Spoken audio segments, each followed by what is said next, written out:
Mouthwashing is a game.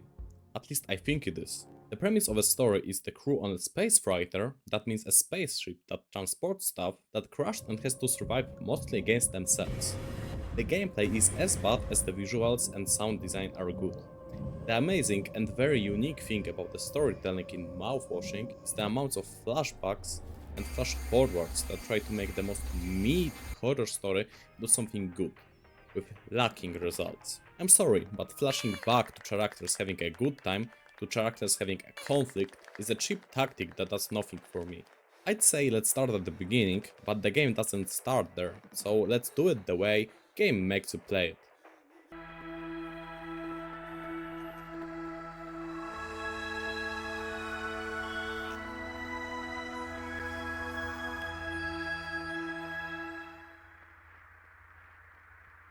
We are around half a year into a year-long shipment. Begin the game in a cockpit, and your only choice is to crash the cruiser into an asteroid. After a subtle reference to capitalism le bat, as your pay is lowered for a failure to steer, you get out of the cockpit and walk into a spooky scary horror sequence. It's actually pretty good. As you move through dark corridors, the atmosphere starts to tense up. The posters on the wall start to go a little crazy. The sounds become scarier, and you just start to have a bad feeling. Of course, now comes the reminder that every horror game after FNAF epidemic needs a kinda cute, kinda weird mascot. This is Polly. He is a mascot and a horse. Unfortunately, I have to say, this is probably peak of the game. The section works and sets up a lot of ideas in your head. Why did we choose to crash the ship? Is it because of something that changed it? Did some crazy cosmic entity took over the spacecraft and took Polly's shape? Maybe we crashed the ship to save humanity from it. Well, whatever was the reason, setup like this works and makes your mind rate itself. During this section, we can hear cries of a baby, and you may not believe it, but it may be foreshadowing.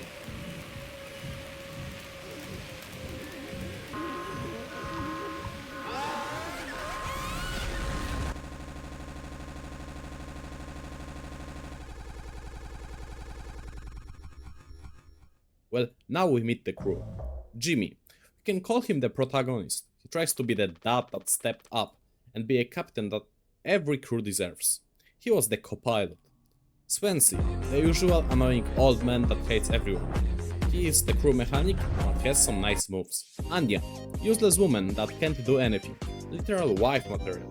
She is supposed to be the crew's nurse, but she didn't even finish nursing school. Daisuke, optimistic kiddo. Internet was supposed to learn from Swansea. He didn't learn much. They are discussing if they should loot the cargo they were transporting. Obviously capitalism bad, so the mean old man is against it, but the situation is dire, and they have to do it. To open the holding space we need the captain's scanner that will show us hidden codes. I'm just gonna say it, the first time I played it I spent 50 minutes scanning every inch of the place to find any hidden message or an easter egg, just anything. But from such an interesting concept, not much is used. Annoying and sad as that is such a goldmine of interesting stuff to hide. Before I go for the scanner, I talk with everyone and search the place for anything useful. There isn't much. Exploring doesn't feel that rewarding as there is not much information to learn. Unless you are a Dark Souls apologist and you're finding info about a guy liking coffee and then playing board games is crazy and very deep lore. Anyway, I still try to lick every wall there is in the game. And from some posters about Polly the horse, we learn that the crew gets only 5 hours of sleep at a time. And that is for sure not enough for a real eater like me. Maybe that's why they are all so fucking sad and crazy and fucked up. 3 of them sleep next to each other, Swansea being the odd man out and sleeping on the other side of the room, because he snores. As someone who sounds like a lawnmower as soon as he falls asleep, relatable. Other than that, you can see there is a lot of calm everywhere. They want you to believe that it is insulation from safety ship protocols that made the ship not crumble like a Lego construct thrown into the wall. But I know what really happened. Jimmy was left alone with Polly, and Jimmy doesn't take a no for an answer. This joke will make sense later, however it still won't be funny. From conversation with Daisuke, we learn that with us trying to eat like a teenage girl before prom, food should last us around 4 months, which is more than air resources. My compliments to the chef, as giving them around 3 to 4 months of supplies makes the situationship probably the most tense. It's the perfect amount of time for them to not fight with themselves for resources from the start, but still not enough to fully believe that they can be saved with no issues. Space is a big place, and from what we learn, they have been flying for around 3 to 4 months, and capitalism le bad, and company le shit. They may not send any crew to save them, and even if they do, any time lost on the company side means death. The spirits are still high, they even joke around about them being saved and getting famous from it. Sounds dumb, but if shouting "Hack toi" can set you up for life, why crushing a ship can't? Now we go to Anya the nurse, if we can even call her that. As much as I'd enjoy to talk about her, let's talk about the elephant in the room. Or maybe shall I call him more of a screaming burned cripple that was our captain. After making the ship kiss an asteroid, poorly the captain got the Joshua Graham treatment. However, the fire inside him didn't burn harder than the fire around him. Moreover, the fire around him fucked him up. Right now he is all burned, has no limbs, can only look at us with one healthy eye, and trust me, he uses this ability as much as he can, and scream from pain. Anya tells us that the scanner is probably in the cockpit, and asks us if we can make Dr. House treatment on Curly, which means stuff him with painkillers until he stops being a pain in the ass. She won't do it because she can't stand the sound, which is annoying, but understandable. We try to console Anya, and we get to know that the painkillers are ending, and they still have no clue why Curly did that. However, they swore to leave him alive. Some from sentiment, and some from need for someone to take the blame for what happened. I tried to see if I can just say fuck it and leave him to suffer, but Anya won't leave the nursing room until we feed him the pills, and we can't continue without her. While moving towards cockpit, we see Swansea guarding his workshop and telling us a story about the whole place being foamed up, and him trying to clean it, but he has to do it alone, as any mistake can make a hole that will suck up the air and everything with it. Obviously, I don't believe him, as Jimmy wasn't there to foam it up, but there is nothing we can do about it, so let's take a lesson from Swansea kids and ignore him. The cockpit is all foamed up, like really foamed up.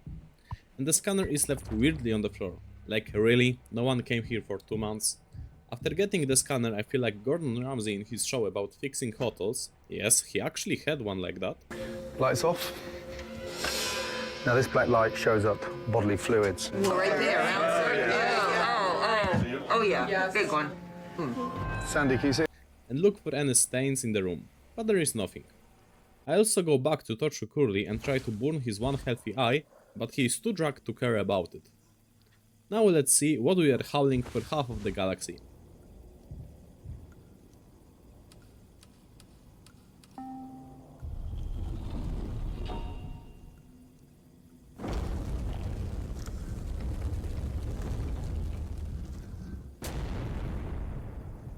Actually, never mind, flashback. Boom! We are now playing as Carly and having a psych evaluation. We passed, barely, and learned that Jimmy is the only one left for Anya to evaluate. She is not happy about it. We also learned that he gets a boner at the sight of cartoon horses. I told you, that joke will make sense. And we propose to Anya to leave it to us, as we are close friends with Jimmy. Now we have to check why Swansea is leaving notes and being dissatisfied from not being Jesus and not being able to perform miracles. Not sure if we are ready to help with his issues of faith and need to be a son of God, but as a captain we have to deal with everything our crew is dealing with, and after reminding ourselves that we are all children of God, we go check on him. In front of the workshop we meet Jimmy. He looks like a PS2 version of Big B the Wolf from The Wolf Among Us. We get a choice to intervene in the commotion in the workshop, or close the door and ignore it. After closing the door, the game says to us that we should go fuck ourselves and we still have to intervene. Turns out Swansea issue is not fate related, but more form related. The official version is that Daisuke tried to fix the broken vent on his own, but fucked something up and got foamed up. We know that the vent connects workshop with nurse's room, so my suspicion is that Daisuke was just peeping Tom, and after a few months of isolation on the ship, the big amount of foam is his making. We used an axe to free him and almost kill him, however turns out Daisuke is axe resistant, which is quite a useful ability. Now let's go back to the bigger issue on our hands. Do we have a Fury on our ship?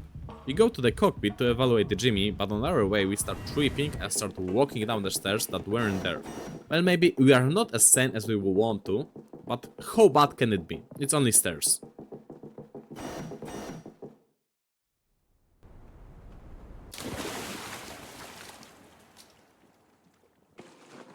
Well, holy fuck, it's bad.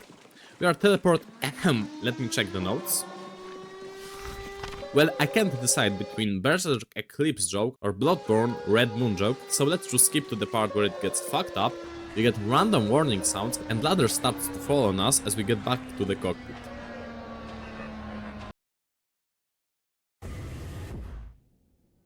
Now let's see if Jimmy is a furry or just an average white woman that loves horses.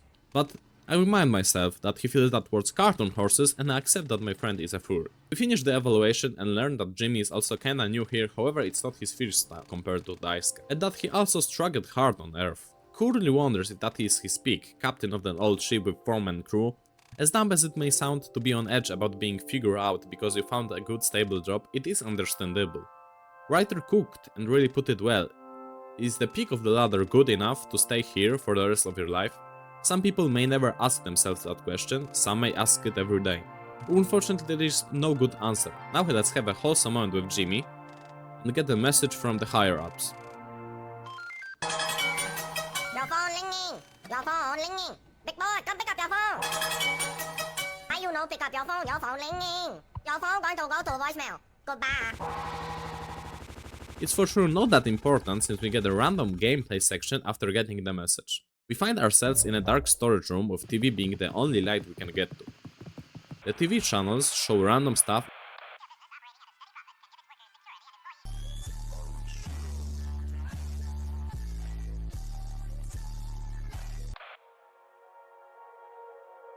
Here, in fact, is the answer to a dream as old.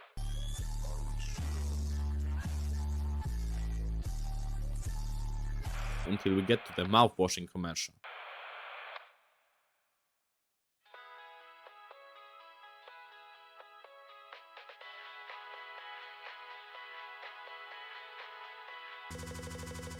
You may not believe, but we were hauling mouthwash, not the most useful thing while being stranded in the void of space. Can't use it as medicine because of sugar, but turns out you can get drunk from it because it contains 14% ethanol. You actually can get drunk from mouthwash in real life. You may think that it is disgusting, but to counter that thought, imagine that my alcoholic friend once drank his perfume after he couldn't get any more alcohol, so, you know, just some food for thought. Swansea takes some inspiration from my friend and starts drinking. Turns out he was clean from alcohol for the past 15 years. And you know, being stranded here is good reason to start drinking if you ask me. Well, we can call this point the beginning of the end. Unless you want to call that point the moment we crashed the ship, which is understandable. But my point is that there is no coming back from this. The crew has to stop themselves from hoping that they always can fall back on something useful from the stuff they were hauling. Now they know that it won't save them, and the only answer you can find is no answer or drinking yourself to death. Even though I thought that listening to Swansea and not opening the hole to see what we have was such a dumb idea, hindsight 2020, I believe that if they couldn't open that hole space, their fates could be a bit better. Now we get back to playing as Curly. We go to meet the crew. They surprise us with birthday party. We get only one party per year, and it was Curly's time. Michael Scott would not be able to work here. Last trip they had a party for Swansea, and that must have been sad. We still have to make the cake ourselves, because only with Captain's scanner you can get the ingredients. Ayo, like and subscribe.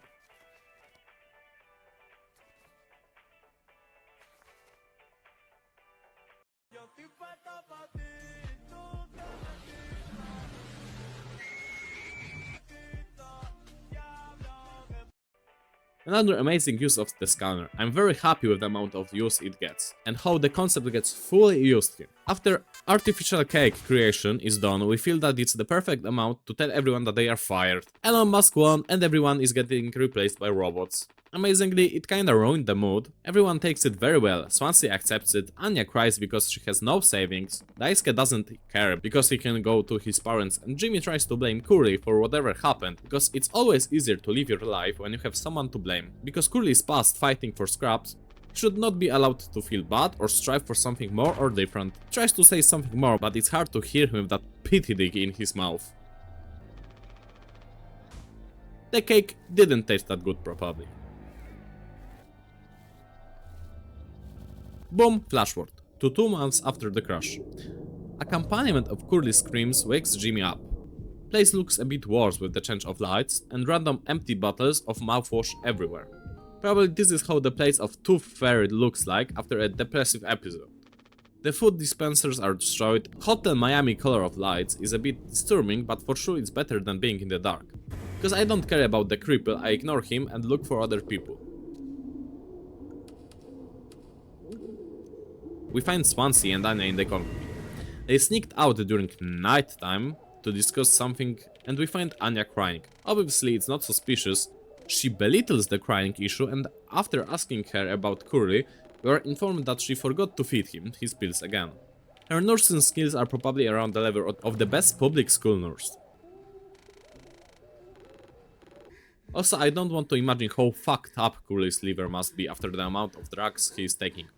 Well, probably as fucked up as he is right now.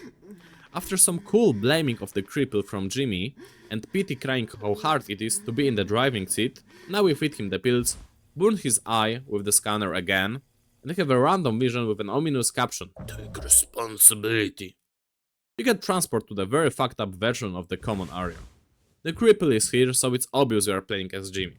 Personally, I wish for some more Easter eggs, like yeah, cool, the place is ruined and mouthwash bottles are everywhere, but I believe we could do much more here. I guess it's in his head, so showing other people going crazy is maybe not the call, but still, for me it felt stale.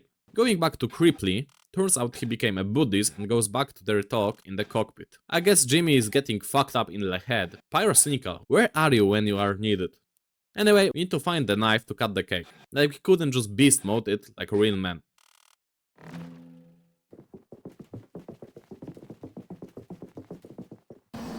Interesting thing is that after we find the knife, that actually is an axe, the biggest monitor changes from warning sign to biggest eye. Illuminati confirmed.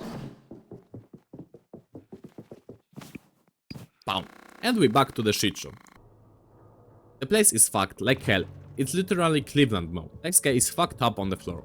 After that much time, he joined Swansea in drinking the mouthwash. It's saddening. Of all the characters, he seems like the only one who is not a fucking pathetic dickhead. Just a dumb lazy kid that was lost before the race started. It's heart-wrenching that actually the only thing he has to say is that he hopes his mom doesn't blame herself for finding him this internship. He asks us to leave him alone, and what is there to do but comply? I go to torture the cripple and wonder if I can splash mouthwash on him or make him drink it. Of course I can't because free will is overrated. We go to the common area and Swansea is showing the move. You just know he was drunk for the last 20 years because those moves are not given, they are earned.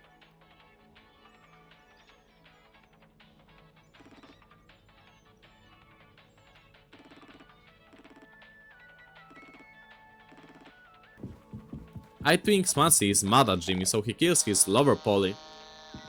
I wonder if they make each other the grandfather pranks every night.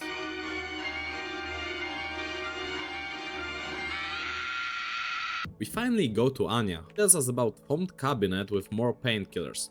It's suspicious that she didn't tell us earlier about it, but she protects herself with not wanting to risk fucking up the foam. But I don't fucking buy it. Jimmy says an interesting thing. If nothing else, it's an excuse to get Swansea to hand over the axe. To him and to me, and maybe even to you guys, with Swansea being drunk all the time, randomly dancing and holding the axe all the time, it's pretty natural to want him to put it down. He asks the big drunk for axe and he makes fun of us and Jimmy and about taking responsibility. He says that he heard all about the cabinet, so that means Anya already talked to him about it. He probably didn't want to do it for the risk of destroying the protective layer of foam, but we can guess that he doesn't care anymore. At this point maybe it would be the best scenario to just get sucked up. Before letting us take the axe, he dramatically destroyed the big screen. Not cool, bro. I wanted to watch Dune on it. You get a lot of painkillers and some pure alcohol for disinfection. Anya is surprisingly happy with the outcome and asks us if you can feed Curly his Tic Tacs. Jimmy blows up. I think the segment shows us the best way that Jimmy really fucking sucks as captain. Like I just know Curly would head them in some real order. Anyway, we still have to feed him. I'm out of here. At least this time Jimmy shows some remorse. After trying to be a captain, he begins to understand the amount of pressure Curly was under. He also planted some seeds in our head. Is this why he crashed the ship? Bam! Another flashback. Woo! Now we are in the cockpit. Swansea is trying to get into the cockpit, and judging from his screaming, I think he wants to reenact The Shining and Axis. Try to stop him but fail, and boom, another flashback. I'm gonna be honest, I hate storytelling like that. As I said, it just feels like trying to spice up a pretty bland story by doing unnecessary stuff like that. Now we are Curly and talk with Anya. She asks how much more the shipment will take, and he answered that it will be about 8 months. She also asks about no-locks on sleeping quarters compared to cockpit or medical rooms, and Curly answers with a single word. Safety. Boom! Now, we, area, again in later parts. Daisuke screams, something's happening. Anya stuck. Have to fix. It really is heartwarming how much Daisuke cares about Anya, how panicked he is about the situation. We learn that Anya actually locked herself in the medical room. We hear some concerning sentences from her about taking care of everything. Jimmy asks Daisuke is there another way to get there, and he talks about the ruined vent.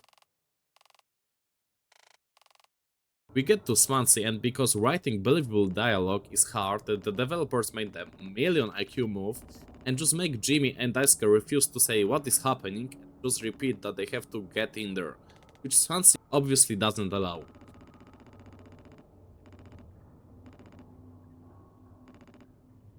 Flash, boom. We see dying Daisuke. Wonder what went wrong. Jimmy in his delusional screams about being able to fix it, truly Bob the Builder enjoyer. Swansea asks about the disinfectant that we don't have because of some cocktail. The truly incapability of understanding Rick and Morty season 3 to predict what happened. I really wonder why the developers chose to make this flash. Like, couldn't we just have 3 more minutes of the part that was happening? Anyway, we look for something else that can disinfect it, which, you know, is pretty fucking dumb, because I think making it stop bleeding is a bit more important. We see the most random as Fortnite looking grave that disappears after flashing the scanner on it. The cargo changed. There are no boxes with mouthwash and staircase is long as hell.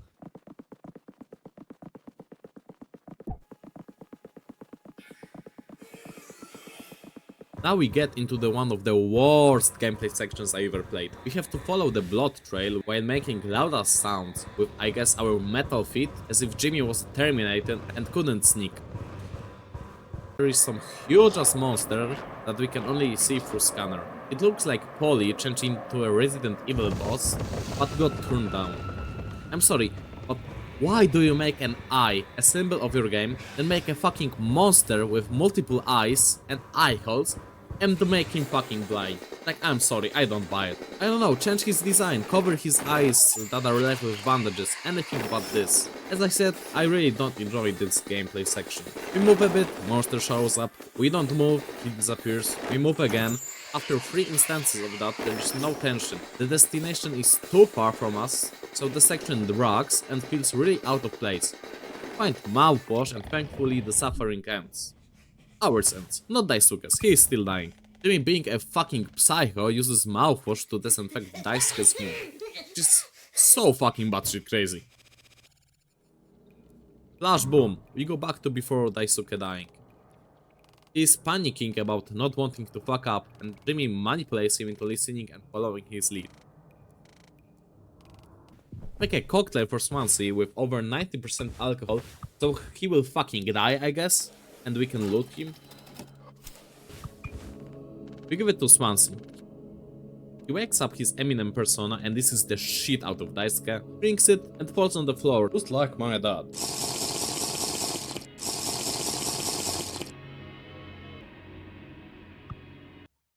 We get to the workshop and boom! Huge plot twist, there is no foam?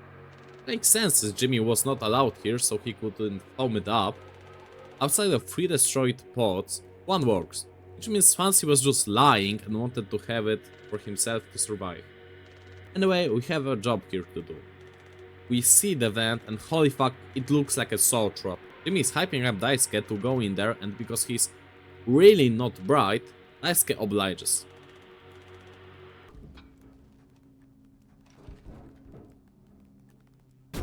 You may not believe it, but it doesn't work and Daisuke gets hurt. Boom! One day before the crash. Finally, actually an interesting quest. Find the gun. Not interesting is the fact that we can't find it even if we know where it is. We play a literal fucking visual novel. We find Anya in the cockpit. Curly is shaken up and screams at her that she can't hurt herself. Curly also tries to charisma check her, but she says that she can't use it anyway because it's in a case. She just hid it. She also says that she is pregnant. Now for the not fun part of the story. Anya got sexually abused by Jimmy. That's why she is pregnant, that's why we had the flashback about the delivery taking around 8 months, that's why she got so shaken up at the news of firing. If the delivery went as planned, she would land on Earth or wherever they were going with no job, no nursing school, and just in time to birth her baby. That is some reasons to hurt yourself. Her saying that she knew Curly would never give her a gun to protect herself, so she hid it so Jimmy can't have it, is fucked up. After that news, I'm even more happy about trying to torture Curly all the time. Not as happy that I was doing that as Jimmy. Another flashback, where Jimmy and Daisuke is dying. Jimmy is still in his delusion about being able to fix everything. Swansea managed to survive a literal Nurgle potion. Seeing Daisuke dying, the tough guy facade drops. We learned that Swansea liked the kid but treated him that way because he had something that he lacked. The light in him to not be a miserable fuck. Swansea mercy kills him with an axe. Turns out that Daisuke lost his axe resistance.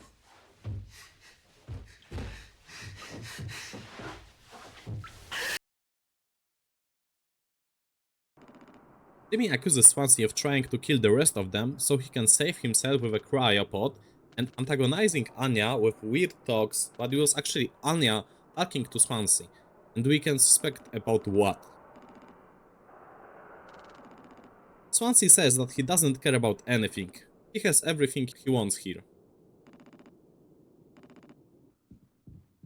We as Jimmy go to find the gun. We walk into the medical and see dead Anya that overdosed on the painkillers. That was her plan, and that's probably why she told us about painkillers in the cabinet outside of medical and asked us to get them. We open the gun case with the first code we found in the game.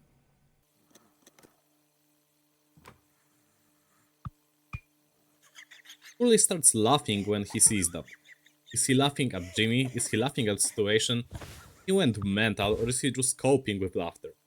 Remember, you always want to be the laughing psycho, not the screaming one. We open the door with Swansea rushing at us and another flashback. We play as Curly.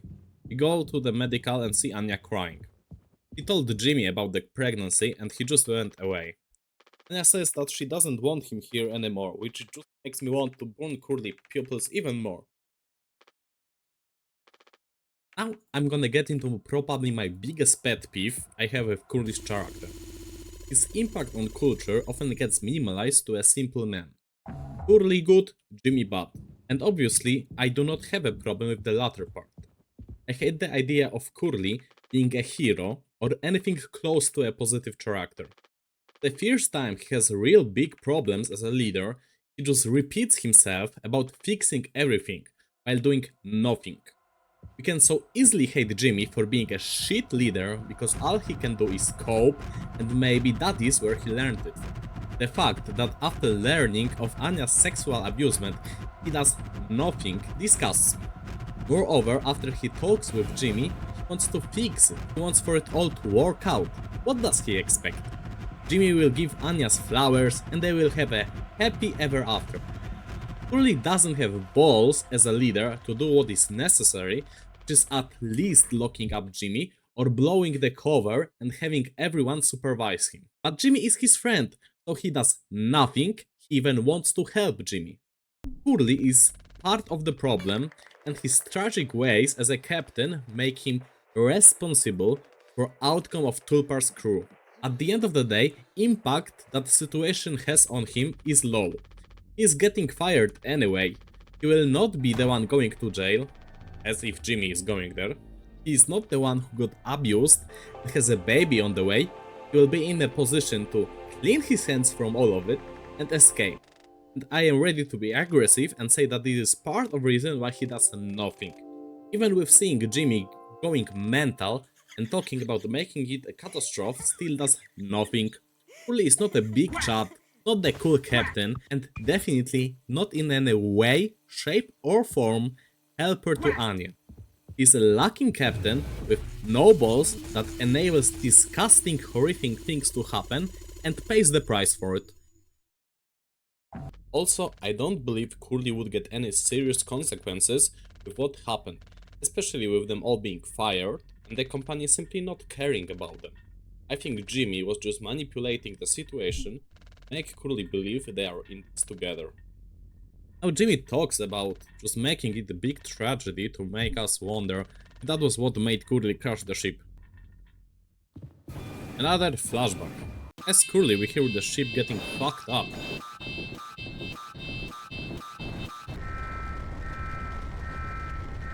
Boom! It was Jimmy that crashed the ship, not Curly. It was actually foreshadowed. If you remember when we first walked into the cockpit after the crash, it was all phoned up by Jimmy. Another flashback. Jimmy is doing some real schizo posting and imagines a birthday party with everyone dead. In the end, he decides to play cake or fake with Curly.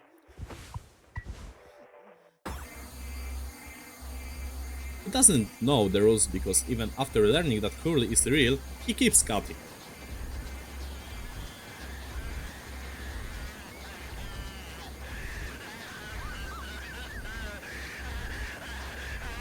Jimmy is fucking gone mentally. He yaps about Curly being a real Sigma and him and crew being a beta that they couldn't even compare.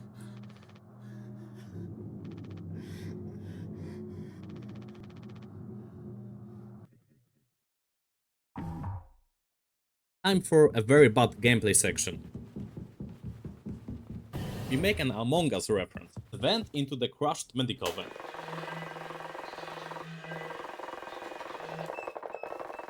We see a postcard that says that we can't turn back, so the fucking theme of this gameplay portion is us moonwalking backwards. Boom! We in some corridor and see a funny poster of Polly with an X. Ha! What a silly horse. We walk through some crazy Stanley Parable sets.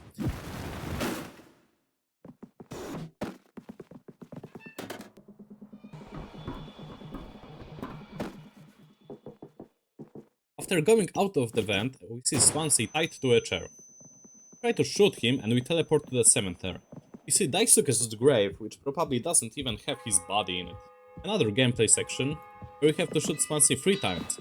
I recommend just going to the corner and waiting for him, otherwise it's a real pain in the ass.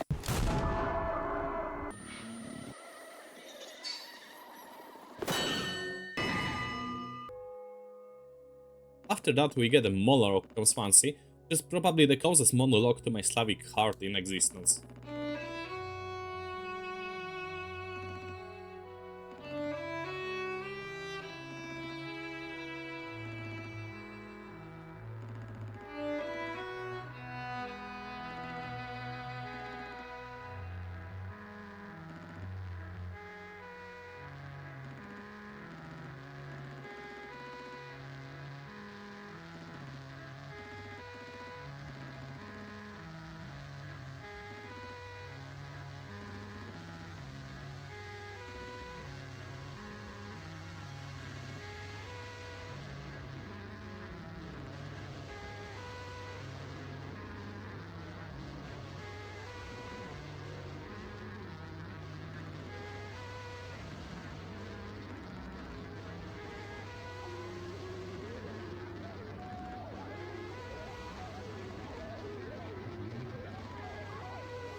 His only reflection is that he wishes that at least the kid survives. That was his plan.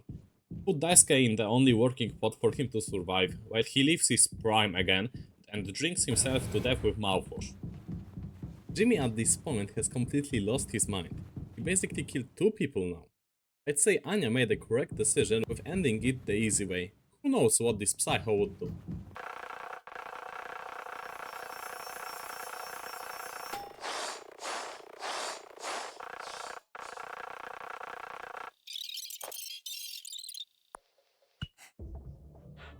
We find Curly changed into Valve intro guy.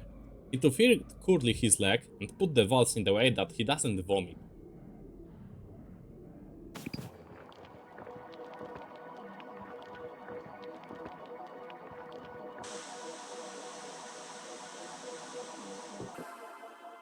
After that we go to play Silent Hill on the TV.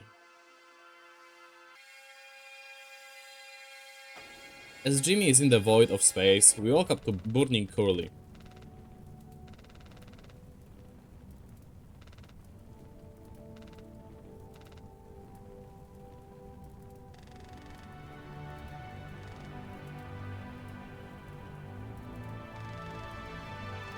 And here in Jimmy's head, he makes Curly feel responsible. As much as I have issues with Curly, let's not forget that Jimmy is the main villain. However, he still can't accept what he has done. He still talks about fixing it all. Well, I hope he knows necromancy. We ultrasound scan a big heart for little Polly's growing in it, which is reference to Anya being pregnant with Jimmy's baby. The heart bears a polymillipede mutation. Boom, gameplay section, we are in the vent and try to avoid the poly monster. I really don't have much to say about it, it feels more annoying to play than it is scary, or whatever the artist was going for.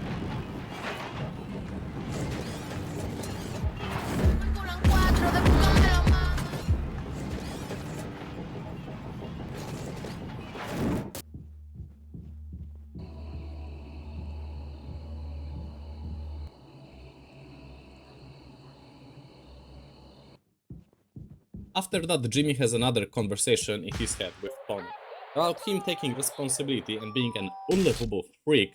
At least now Jimmy accepts that it is his fault.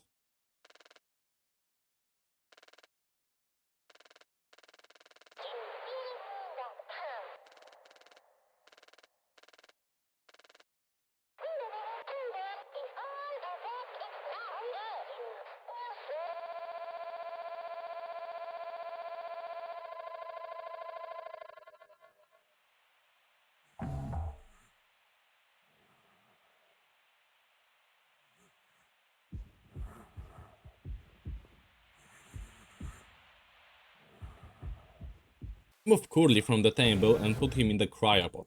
Jimmy delusions himself again, pretends that it fixes everything. You don't know what you mean to me. I do. All I think about is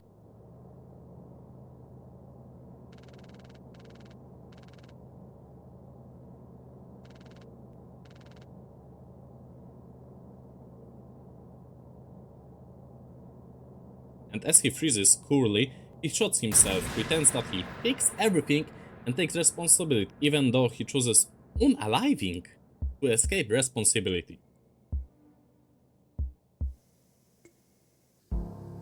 Personally, I have a lot of issues with the game.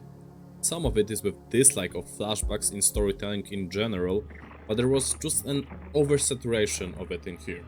The worst outlier was for sure the dying Daisuke part. The gameplay sections are really bad, like Roblox horror games have more interesting gameplay. I also believe that once the game hits its tipping point, it just presses the gas pedal too hard. Anya dies, we start killing everyone around. We get butt in the head and have a crazy gameplay section after a crazy gameplay section. Just feels too fast, too much at once. But the sauce is really in the game, especially the visual parts. Outside of the game part and more of it effect on media, it's kinda amazing, but it highlights an interesting attribute people have with good media ideas. The setup is so good, people just run with it. The amount of memes, videos, fanfics about the game are huge.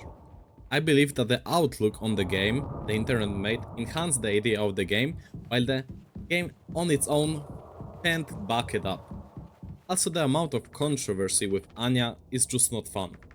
I don't believe it's my place to really talk about it, but I'm just gonna say that putting a sexual abuse victim label on her and not allowing anyone to use her in any way otherwise is not helping. Anyway, if you liked the video, hit like and subscribe. If you didn't, click a dislike and call me a slur in the comments. I'm out.